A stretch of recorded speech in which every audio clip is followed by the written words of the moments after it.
Imagine you've just sat through your least favourite film of all time. No matter how poorly acted, badly paced, messy, cringy or boring it might be, the people behind that movie worked their socks off to try and make it good.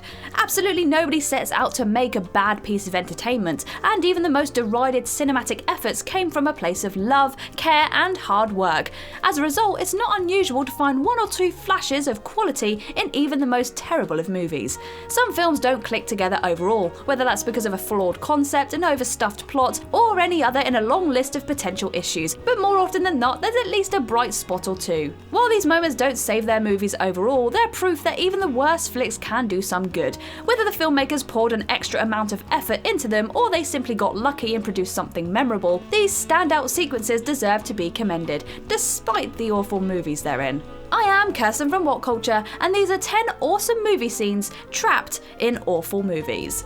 Number 10. The Fist Fight. Fist Fight. Fist Fight is yet another passable blockbuster comedy in a seemingly endless line of them. The idea of having two movie stars, Ice Cube and Charlie Day, beat the lights out of each other is a funny one, but it just couldn't sustain a full-length feature. That's evident by looking at the movie itself, which is pretty boring and tepid for the first 18 minutes, but contains a fun, lively final section in which the two lead actors engage in a spot of fisticuffs, absolutely battering each other for a solid 10 minutes. It's clear that the movie was pitched on this idea alone, given that it's the only good thing in it. There are some genuinely painful looking punches and kicks, and Cube and Day do not hold back. It's hardly comedic genius, but the fight's surprising level of brutality gives the movie a much needed jolt. And the hundreds of chanting onlookers giving the showdown a vibe of a big wrestling event. Plus the scene redeemed Day's character, who'd been a whiny pushover until this point, since it saw him finally stand up for himself.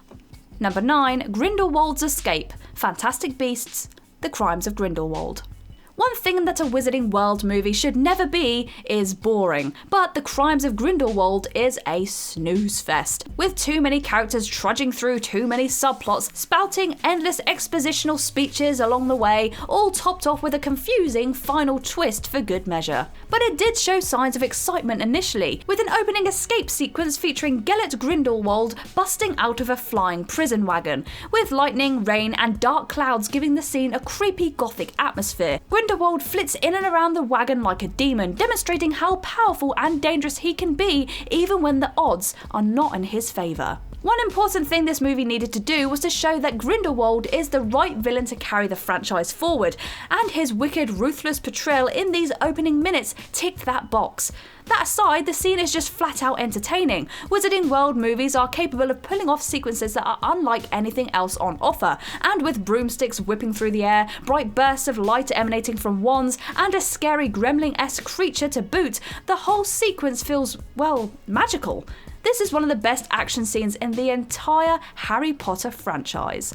Number 8. LATRELL'S love song. White Chicks. White Chicks is an utter abomination, from its unconvincing, nightmarish prosthetics to its silly lowbrow humour and crass tone. It would have completely and deservedly faded out of the public consciousness by now were it not for one man, one song, and one short scene. As basketball player Latrell Spencer, Terry Crews, effortlessly steals every moment he appears on screen. That's partly due to him being the most likeable character in the whole movie, but also because he fully commits to making his character as lovably dumb as possible, with his unintentional aggressiveness being a particularly funny quirk. Latrell's best moment overall is his rendition of 1,000 Miles by Vanessa Carlton, sung from the driver's seat of his convertible. This scene has been a prolific meme for years now, and it's hard not to see why. There's something unnervingly captivating about watching this huge, greasy, muscly dude nailing a bouncy love ballad. Number 7. All These Things I've Done. Southland Tales. After the bold, inventive and brilliantly Donnie Darko hit screens in 2001, director Richard Kelly instantly became one of the hottest filmmakers in Hollywood. All eyes were on his follow-up project to see if he could strike gold once again, but 2007's Southland Tales, while still bold and inventive, was far from brilliant. Kelly is an ambitious filmmaker, but this movie clearly got away from him. A mishmash of ideas and tones, it's not clear what he's going for or what he's even trying to say. Even Justin Timberlake, who starred in the thing, admitted that he didn't even know what it was about. At one point it even turns into a musical with a totally bizarre song and dance sequence. And while it feels silly when positioned next to the rest of the film, it's an expertly produced music video if viewed as a standalone thing. Set to the killer's All These Things That I've Done, the scene follows Timberlake's character on a drug-fueled dream sequence. The actor interacts with several women in revealing nurse outfits, lip-syncing to the song like the pro pop star that he is. It's so completely insane that it's weirdly transfixing. In fact, it would have been far more entertaining if the whole thing was just a musical too, with Timberlake tripping balls for 2 hours. Ooh, that's a good idea. Someone start a petition! Number 6, The Witches, Paranormal Activity 4. Think of all the worst elements of modern horror and you'll find them in the abysmal Paranormal Activity 4.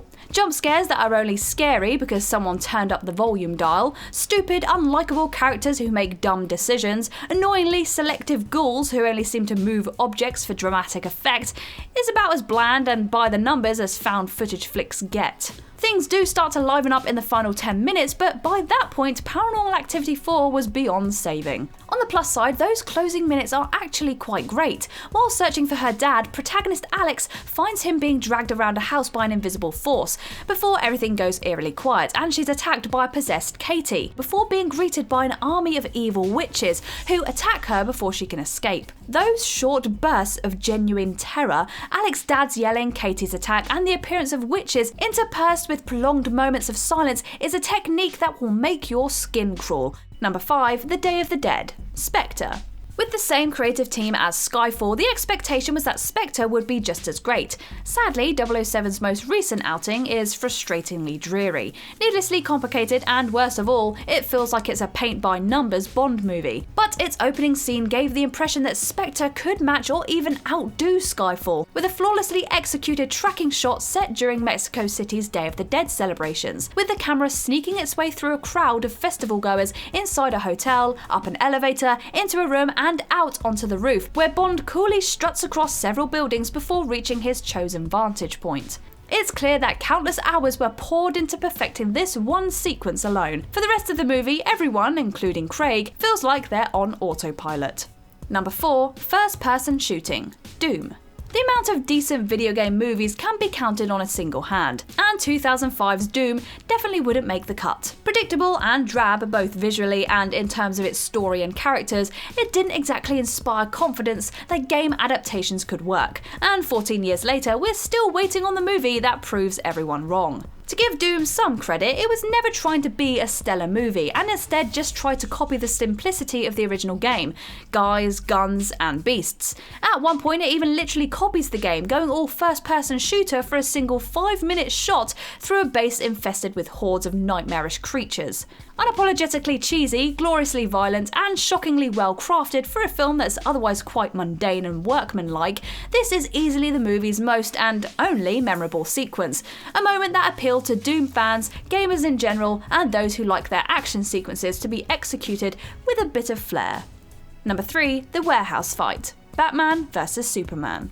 Batman vs Superman is a movie full of standout moments that don't gel to form a strong package. The film has been heavily debated by fans in the years since its release, but critically and box office wise, it marked the point where the DCEU's prospects took a turn for the worse. But one thing a lot of people agreed on was that Ben Affleck's buff, brutal portrayal of Batman was great, with this version of the Caped Crusader having zero issues with killing people. That notable trait proved to be a divisive choice, but it did result in a blood-pumping fight sequence set inside a gloomy, washed-up warehouse.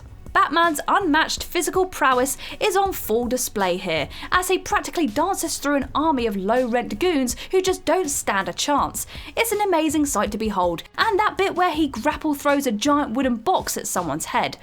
Oh yes. Batman vs Superman is a piping hot mess overall, but it managed to deliver us an awesome, hard-hitting version of Batman that we'd never witnessed on the silver screen before. Number 2, The Shrinking Process, Downsizing. Downsizing was sold as a quirky comedy that would explore the lives of miniaturized people, digging into interesting topics like how getting small affects the financial status, social standing, and relationships of those who choose to undergo the process. But it's not really about any of that. About 30 minutes in, Downsizing turns into a pretentious bore about the end of the world, with an environmental message that's about as subtle as a blimp crash. It's confusing, aimless, and worst of all, would have played out in exactly the same way even if the characters were all of normal stature. What we wanted to see, and what the trailers told us to expect, was small people living their lives in a big world, and to that end, Downsizing's best bits are in its first act, when that was actually the focus. The standout scene here is the part that shows us the complete downsizing process, including sedation, hair removal, all of it, dental checks, application of the downsizing solution, and the actual machine used to shrink people. Not a single detail is left out of the picture. It's vividly realised and mesmerising to watch, the type of well-executed sci-fi that truly makes you believe it could one day become reality.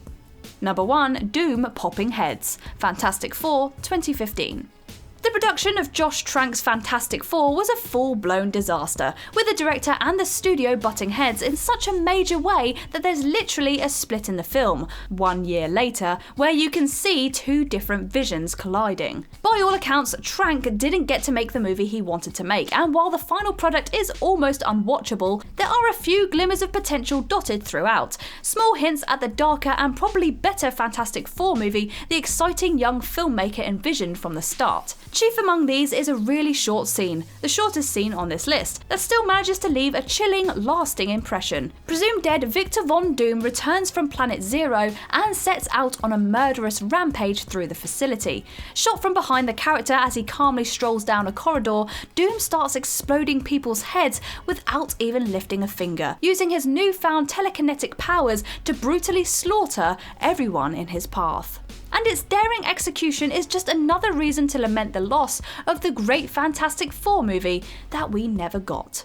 And that's our list. Are there any other awesome scenes stuck in bad movies? Leave your picks in the comment section below.